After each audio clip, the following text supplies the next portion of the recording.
Olá, galerinha da alegria! Estamos iniciando o nosso programa Prosa Educacional. E para a estreia, temos aqui 3 convidados mega, super especial. Uma pedagoga, um professor de história e uma professora de matemática. Aonde nesse programa de hoje vamos bater uma prosa, um papo muito legal, conhecer um pouco sobre eles, falar como tudo aconteceu e qual é o papel deles no projeto Professores de Alegria. Não fica de fora, dá o nosso like no nosso YouTube e nos segue também no Instagram, desde já, @Professores de Alegria. E para iniciar o nosso programa, roda a vinheta!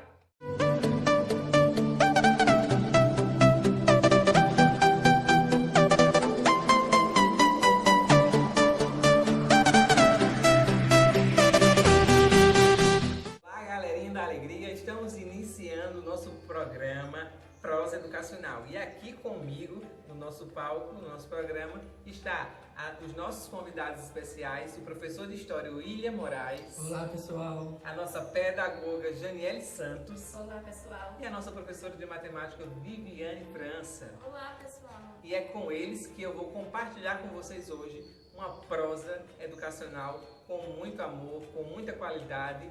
E para iniciar, vamos entrevistar o primeiro, que é o nosso professor de História, William Moraes, onde eu gostaria de falar para você qual é a sua contribuição para esse projeto, como tudo começou na questão da educação para a sua vida, para a sua carreira. Nos conta um pouco sobre tudo isso, por favor.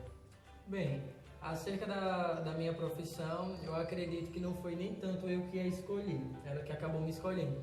Desde criança eu tinha sempre aquela vontade de brincar, né? De ser professor, ensinar as crianças que moravam na minha vizinhança. E para isso, como eu sabia que o professor tinha que fazer atividades, tinha que ter material, né? Para realizar toda a sua atividade de sala de aula, eu fazia o quê? Minha mãe não podia comprar material, então eu economizava os materiais da escola, né? Tentava realizar minhas atividades e deixar elas em dias, tirar nota boa, economizar as folhas do meu caderno, os lápis, borracha e tudo. E quando eu chegava em casa, eu ia aproveitar todo esse material que eu tinha poupado, reservado, para estar fazendo atividade com meus colegas, dando meio que uma aula de reforço naquele tempo. E era assim que eu brincava, né? Então, aos poucos, minha mãe foi percebendo, foi comprando aqueles quadros ainda de giz, e eu ia montando minha sala de aula. Então a minha necessidade era ser bom aluno na escola para que eu pudesse ser um bom professor na sala de aula, no contraturno, quando eu não estava na escola. Então, com o passar do tempo, eu só não sabia especificamente qual seria o meu campo de atuação, realmente eu não imaginava, até pensava que na educação infantil, falar com crianças não era a minha praia, mas com o passar do tempo fui percebendo que a minha paixão pela história a cada dia mais aumentava, principalmente era o meu ponto forte, vamos dizer assim, de conhecimento, de nota e tal. E sem falar que eu tive professores e professoras inspiradoras que me cativaram, me chamaram mais ainda a atenção sobre a história, né? Sobre o homem no tempo e as suas ações. E de forma espetacular eu acabei me apaixonando, me aproximando cada vez mais desse campo do conhecimento, até que eu ingressei no ensino superior e hoje sou licenciado em História. Já a minha relação com os professores da alegria é porque eu entendia que ser professor não se limitava apenas nas 4 paredes da escola. Então, eu entendi que eu queria fazer um pouco mais, né? Eu percebia que a minha criatividade, a minha memória, o meu desejo ia para além da sala de aula e para além de simplesmente externar um conteúdo ou de expor uma determinada aula. Não, eu queria dialogar, aproximar a teoria à prática. Eu queria também entender o porquê que muitas das vezes o aluno não consegue ter um rendimento em sala de aula, ou porque ele é tão bom em 7 disciplinas e em uma não, ou porque às vezes tinha maior desenvoltura em determinado campo do conhecimento e na minha disciplina não. Então eu fui entendendo que os professores da alegria teriam essa incumbência e me apaixonou mais ainda, porque além do social, que eu sou muito envolvido e muito apaixonado com relação a isso, eu percebo também a pedagogia hospitalar, né? Então, levar a educação para crianças que não podem estar no cotidiano normal da escola, eu acredito que isso também é uma das inspirações e motivações que nos faz ser um professor de qualidade. Mas que tipo de qualidade? De boa qualidade. É isso aí, gente. Que história maravilhosa essa do nosso professor William Moraes, inspiradora, uma história rica, que você vê que para chegar onde ele chegou e vai chegar é todo um processo, é todo um caminhar, E se você se identificou também com essa história, que sirva de inspiração, porque é isso, a educação é se transformar, é uma borboleta no casulo, onde ela vai se modificar e nos processos da vida, cada dia mais ela vai criar as asas e bater as asas até voar. E para dar continuidade à nossa programação aqui no Prosa Educacional, vamos entrevistar a Viviane França, que é uma professora de matemática, com cálculo, com exatas, com não exatas, e é isso aí. Conte-nos um pouco sobre essa trajetória também na matemática para a sua vida. Assim, semelhante ao que o William falou, né? Eu creio que a história de cada um de nós é parecida, sempre foi focada nessa questão, de sempre buscar um ensino inovador e um ensino que não fosse o tradicional. O que me despertou para a matemática foi justamente como ele falou, a questão principalmente partiu de um professor inspirador. Nós somos aqui, nós buscamos nos aperfeiçoar e nós cremos que cada um tem um professor em quem se inspirou.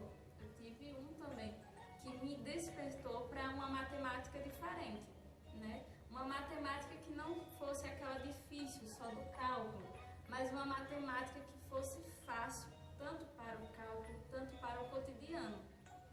Então, o que me despertou foi justamente isso, que a matemática não é difícil e que ela é fácil, só basta a gente compreender, entender bem a teoria, os seus princípios, porque eu entendo até a matemática como um tipo de linguagem, como o alfabeto. Quando você consegue aprender as letrinhas, você consegue formar as palavras, fazer as frases, assim também a matemática. Quando você consegue compreender as regras básicas, as proposições, os axiomas, a partir daí você consegue compreender a linguagem matemática. Ela é abstrata, mas ela é uma abstração que vem representar a realidade que existe. Então, a partir de um professor que me despertou para esse conhecimento, eu decidi seguir a licenciatura em matemática, que a princípio não era o meu foco. Eu pretendia ir para uma área administrativa ou outra área, mas aí a partir desse momento que eu percebi que eu conhecia uma matemática diferente, que não era difícil, que era fácil e encantadora, isso me despertou para que eu pudesse buscar e levar também essa matemática encantadora a outras pessoas, que outras pessoas viessem também a conhecê-la. Então, esse foi o que me despertou para matemática. Para o projeto, o que me despertou foi o social, de uma educação diferente, de poder ingressar em um projeto que proporcionasse algo diferente, um ensino com um olhar diferente, para aquelas pessoas que às vezes são deixadas de lado na sala de aula, que às vezes não têm atenção, porque muitas vezes nós temos um aluno quieto na sala de aula, mas ali por trás daquela quietude ou por trás de certos comportamentos que ele tem algo diferente, tem alguma história por trás. Quantos alunos eu já me deparei na sala de aula que eles eram diferentes ou eram rejeitados, mas tem algo por trás. Então, o projeto me despertou para esse interesse de buscar se aperfeiçoar e também levar para outros professores esse olhar, o olhar de entender o aluno, o olhar de buscar compreender a situação que ele está, porque muitas vezes um aluno agressivo, ele tem algo por trás, Um retraído também tem uma história por trás, que às vezes a nossa formação não traz essa bagagem toda para que a gente possa lidar com isso. Muitas vezes a vivência pode proporcionar, só que nós partimos também de princípios teóricos. Nós devemos basear o nosso estudo, a nossa observação em teóricos que possam nos proporcionar entender, compreender e ver esse olhar. O olhar de buscar levar uma educação com qualidade, de levar um ensino realmente que proporcione conhecimento aos nossos alunos. Então, o projeto só veio acrescentar na minha formação e também levar algo diferente para a minha sala de aula, para os meus alunos.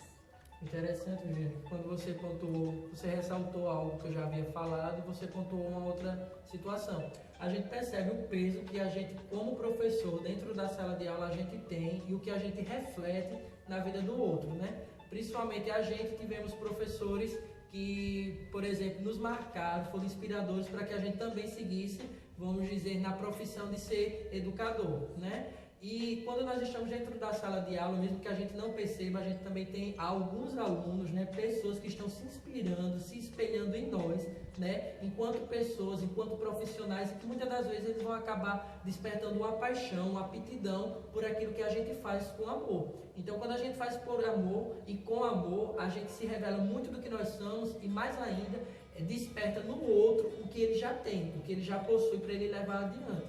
E um outro quesito também que você enfatizou é sobre a quietude de uma criança, ou vamos dizer assim, a imperatividade, a inquietude de outra.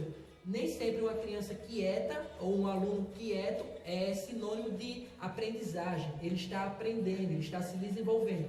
E da mesma forma não é menos verdade que um aluno inquieto, ele não está aprendendo, ele não está se desenvolvendo, ele não tem nenhuma aptidão para aquilo. Então, muitas das vezes a gente, enquanto professores, a gente acaba cometendo esse tipo de erro, de muitas das vezes classificar, rotular um determinado aluno. O quieto está dando aula, prestando atenção na minha aula, não está me interferindo, ele está aprendendo, vou dar mais atenção, mas aquele que é inquieto, ele só me estressa, me irrita e ele não tem nada a produzir.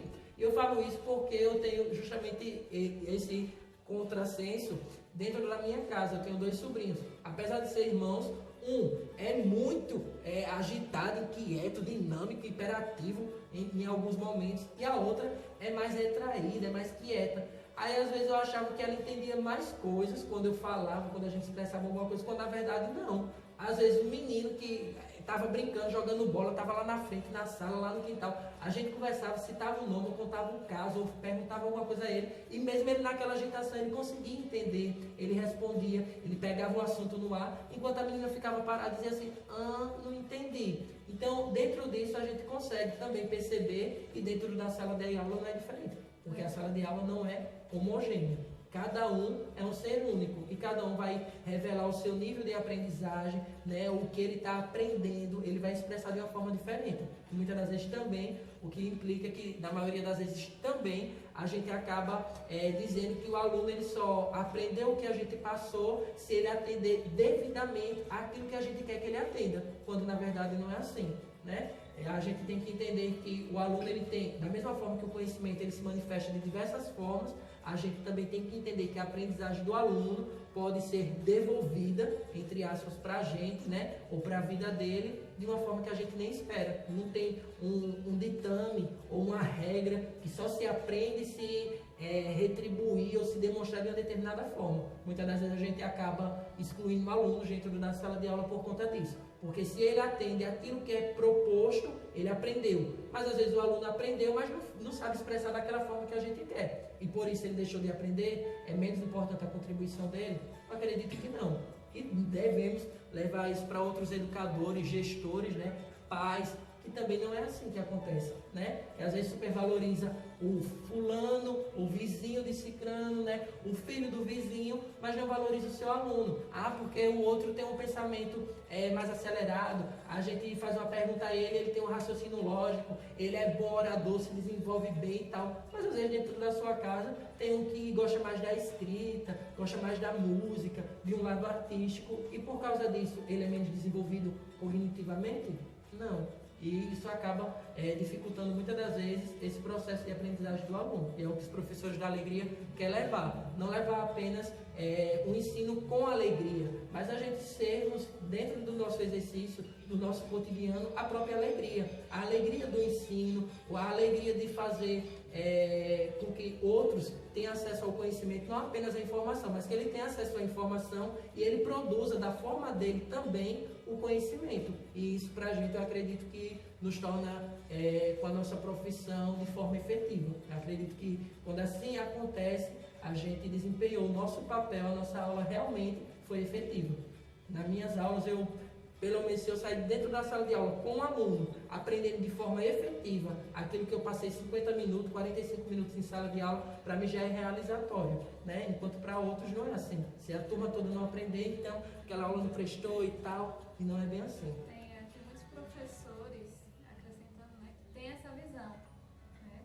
Que não importa, ele está dando a sua aula, acabou. Mas uma coisa que sempre me preocupa é pensar no todo. geral, porque todos que estão na sala de aula, a responsabilidade é nossa, estão sobre a nossa responsabilidade, né? Porque são vidas, nós estamos lidando com vidas. Eu sei que muitas vezes nós professores não temos um salário que seja tão bom, mas nós também temos que nos colocar no lugar do aluno, né? Um dia nós também fomos alunos. Eu tive uma aprendizagem que para mim foi boa, eu sei que poderia em alguns aspectos ter sido melhor, mas eu me coloco no lugar do meu aluno. Muitas vezes eu passo um conteúdo que eu não vi na minha formação, mas isso me alegra, porque eu estou proporcionando ao meu aluno algo que eu não tive. Então nós como professores, nós devemos buscar isso, né? Nós devemos nos colocar no lugar do aluno e buscar proporcionar um conhecimento até melhor do que o que nós tivemos quando éramos alunos. Exatamente. Exatamente. E é isso que vocês estão assistindo aí, esse bate-papo maravilhoso, essa prosa de multidisciplinar, né? Porque são disciplinas diversas, mas que ao fim chega num único ponto, que é a educação, que é o transformar, que é o florescimento, do amadurecimento de cada criança, de cada indivíduo. E você pai, você gestor, professor, que está se perdendo no caminho, está sem saber como aplicar algo que seja coletivo, siga sempre as nossas dicas, orientações, os próximos vídeos que estão vindo aí. E para dar continuidade, nós temos a nossa pedagoga agora, que cuida dos baixinhos, que tem o maior amor, que ela vai contar agora a experiência dela, que é a Janiele Santos, sobre a sua atuação. Olá, então, a minha formação é diferente dos demais meus colegas. Então, assim, tudo iniciou no curso normal, conhecido como magistério. Então, lá eu descobri realmente o que eu queria ser. Algo que me chamou a atenção era um professor inspirador, onde, no caso, a professora, ela falava das 4 fases das crianças. Isso me chamou, assim, a atenção e a curiosidade. Até porque, para poder crescer ser adulta, ela tem que passar por certas fases. E para formar o caráter dela também. E então, as crianças, elas têm, assim, algo que nós devemos ter um olhar diferenciado. Que olhar é esse? Um olhar que a criança, ela é um ser inocente. Então, se ela está ali até para aprender, e assim, cada criança tem o seu tempo determinado. Muitos pais, como os meus colegas aqui falaram, eles comparam com os filhos do outro. Até os professores realmente. Mas cada criança, ela tem o seu tempo determinado, né? Então, para desenvolver algo ali, é um tempo determinado. Então, cada um é um ser diferente, né? Cada um tem uma maneira de aprender, uma maneira de captar aquela mensagem que você fala. E com as crianças, nós devemos ter uma linguagem diferenciada dos maiores. Por quê? Porque eles são crianças. Se você, a partir do momento que você fala agressivo com eles, eles vão entender que é agressivo. Então, a minha experiência com os baixinhos é uma experiência única. Que nós somos o quê? Pai, mãe, somos tudo para eles. Então, assim, eu estou encantada, né, com a pedagogia. Até então, se fosse um tempo atrás, eu não queria pedagogia. Porque você não conhece o que é a pedagogia, mas a partir do momento que você a conhece, você, assim, entra no mundo. Não é só porque, como a Viviane falou, o salário não é assim tanto, né? Mas quando você ama o que você faz, é diferenciado. E nós devemos fazer a diferença no meio de todos. Porque quando tem amor, as coisas fluem, florescem. E a criança, ela sente quando você ama aquilo que você faz. E, como eu falei no momento da fala, então se você fala agressivo com ela, ela vai criar um trauma e não vai querer ir mais para a escola. E futuramente vai crescer um jovem, vai crescer e vai se tornar um jovem frustrado. Por quê? Porque lá atrás, nas fases iniciais, houve um professor que não soube passar o conteúdo certo e falar da forma como deveria ser falado. Né? Então isso é muito importante, enfatizar isso. E assim, o professor da alegria, né, é algo assim que me chamou a atenção pelas redes sociais, eu não conhecia, e principalmente as propostas, porque são propostas diferenciadas das demais que nós vemos. E também é algo enriquecedor para a sala de aula. E a pedagogia hospitalar também, como o meu amigo William falou, é algo assim importantíssimo, porque tem crianças que não podem ir à escola. E nós devemos ter esse olhar diferente, porque os professores, eles estão na sala de aula. Estão lá, mas não estão indo lá onde estão aquelas crianças. Mas elas são crianças que, às vezes, por passando por algum problema e não pode ir à escola, vai perder o ano letivo. Então, isso daí vai mexer com o seu conectivo, vai mexer com a sua emoção. E aí, como é que fica?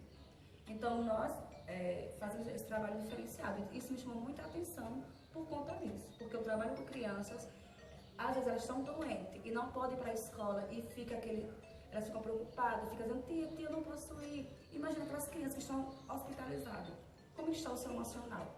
Então isso é muito importante. Então foi isso que me chamou a atenção e nós devemos fazer a diferença, né?